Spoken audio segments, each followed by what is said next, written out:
Have you ever wondered where your favorite cotton t-shirt comes from? Well, it all begins on a large farm with a very tiny seed. Farmers must first prepare the soil, making it a soft and welcoming bed for the seeds to grow.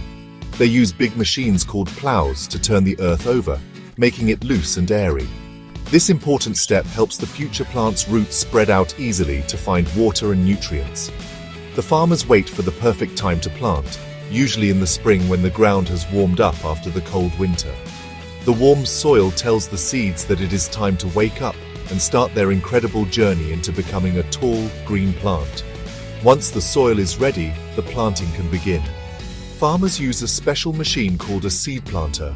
This machine is pulled by a tractor and it carefully digs small furrows, or tiny trenches, in the straight rows of soil. As it moves along, it drops the cotton seeds one by one into these furrows, spacing them out just right.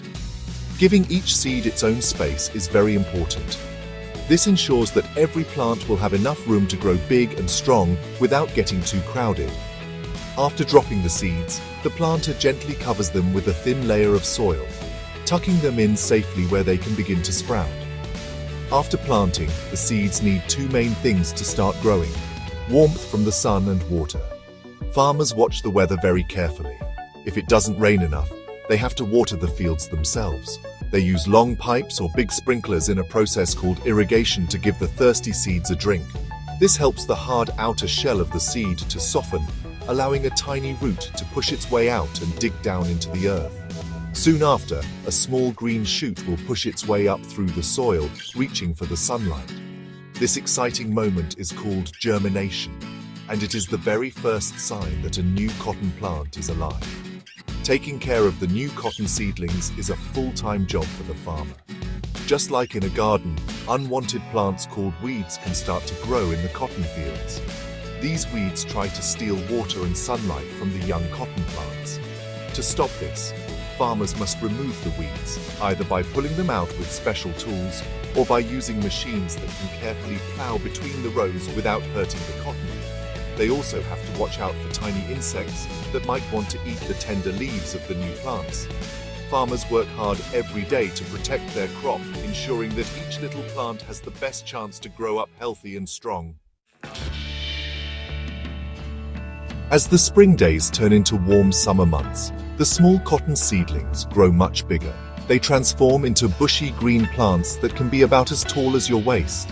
The plants grow many wide green leaves that look a little like maple leaves. These leaves are like tiny solar panels. They soak up the energy from the sun, which helps the plant make its own food through a process called photosynthesis. The plant uses this food to grow stronger stems, deeper roots, and eventually, the flowers that will produce the cotton. The rows of green bushes make the entire field look like a lush green carpet under the bright summer sun. After about 2 months of growing, the cotton plant begins to produce beautiful flowers. These flowers are quite lovely to look at. When they first open, their petals are a creamy yellowish-white color, but they don't stay that way for long. After just one day, the flowers begin to change color, turning a pretty pink or a soft purple before they wither and fall off the plant. This short life of the flower is a very important stage. Behind each flower that falls away, a small green pod is left behind. This pod is called a cotton boll, and this is where the real magic is hidden. Inside each green boll, the cotton fibers begin to grow. The boll acts like a tiny protective case. Tucked safely inside, the damp, sticky fibers grow longer and longer, packed tightly together around the newly formed seeds. The plant needs lots of sunshine and warm weather during this time to help the fibers develop properly. The boll itself grows larger and rounder, a bit like a small green lime. It takes more than a month for the cotton fibers inside to fully mature. A farmer can walk through the fields and see thousands of these green bolls hanging from the branches, getting ready for the final stage of their growth. Finally, when the fibers inside are fully grown, the boll's job is almost done. It begins to dry out, changing from green to a dark, brittle brown. As it dries, the boll naturally splits open along different sections, revealing the soft, white cotton packed inside. The fluffy cotton then expands and puffs out in the warm air, looking like little white clouds or pieces of popcorn stuck to the plant's branches. When the entire field is filled with these open bolls, it is a spectacular sight. It means the long growing season is over and the cotton is now ready to be harvested. Harvesting the cotton is a very busy and exciting time on the farm. Farmers must wait for the perfect moment to begin picking. They need most of the bolls on the plants to have burst open, showing their fluffy white fibers. They also need the weather to be dry. Wet cotton is very heavy and difficult to process, so farmers watch the weather forecast closely, hoping for a long stretch of sunny days. Sometimes, to help all the bolls open at around the same time, farmers will spray a special substance on the plants that makes the leaves fall off. This is called a defoliant, and it makes it much easier for the harvesting machines to collect the cotton without picking up extra leaves. In the past, harvesting cotton was done entirely by hand. People would walk through the fields, row by row, pulling the fluffy cotton from the sharp, opened bolls and placing it into long sacks they dragged behind them. This was very slow and difficult work. While some cotton around the world is still picked by hand today, especially in places where farms are smaller, most large farms now use giant machines. These incredible machines are called cotton pickers or cotton strippers. They can do the work of many people in a much shorter amount of time, making the harvest faster and more efficient. Let's look at how these amazing machines work. A cotton picker has rows of rotating spindles, which are like thousands of tiny spinning fingers.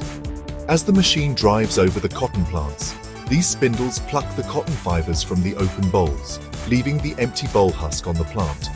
A cotton stripper is a bit different. It uses rollers with brushes to pull the entire boll, both open and unopened, from the plant. All the harvested cotton is then sent through a series of pipes and conveyors inside the machine, where powerful fans help separate out some of the dirt, stems, and leaves. Once the machine's large basket is full of raw cotton, it's time to unload it. The machine dumps the massive pile of cotton into a machine called a module builder. This machine presses the cotton down very tightly, forming a huge rectangular block that looks like a giant loaf of bread. This block is called a module. A single module can weigh as much as several cars. These modules are then covered with a big plastic tarp to protect them from rain and wind. They sit at the edge of the field, waiting for a truck to come and take them to the next stop on their journey, the cotton gin. After the harvest, the giant cotton modules are transported to a place called a cotton gin. The word gin is short for engine, and this machine's job is one of the most important in the entire process. The raw cotton that comes from the field is a mixture of fluffy fibers, small seeds, and leftover bits of leaves and stems. Before the cotton can be used to make anything, the fibers have to be separated from the seeds. The cotton gin, invented by Eli Whitney long ago, does this job perfectly.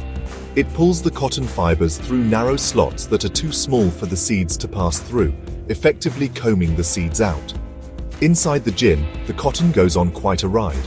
First, powerful dryers use warm air to reduce any moisture in the cotton, making it easier to clean. Then, cleaning machines tumble the cotton around, shaking and beating it gently to remove dirt, leaves, and sticks.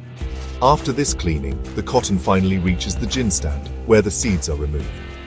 The clean, seedless cotton fibers are now called lint. The leftover cotton seeds are not thrown away. They are very useful and can be pressed to make cottonseed oil for cooking or used to make food for cattle and other farm animals. Once the cotton lint is clean and seedless, it needs to be packed for shipping. A powerful press squashes the fluffy lint together into a very dense and heavy block called a bale. A single bale of cotton can weigh around 500 pounds, yet it contains enough cotton to make over 300 pairs of jeans. The bales are tightly wrapped in protective covering and held together with strong metal bands. This compact shape makes them much easier to store and transport. These bales are then loaded onto trucks, trains, or ships to be sent to textile mills all over the world. At the textile mill, the final transformation begins. The bales are opened up, and the raw cotton is fed into machines that card and comb the fibers, making them all straight and parallel. These smoothed fibers are then twisted and spun together to create a long, strong cotton thread or yarn. This yarn is then woven or knitted on giant looms into large sheets of fabric. This fabric can be dyed any color of the rainbow before it is finally cut and sewn into the things we use every day, like soft towels, comfortable bed sheets, sturdy jeans, and our favorite t-shirts. The long journey, from a tiny seed in the ground to the clothes we wear, is finally complete.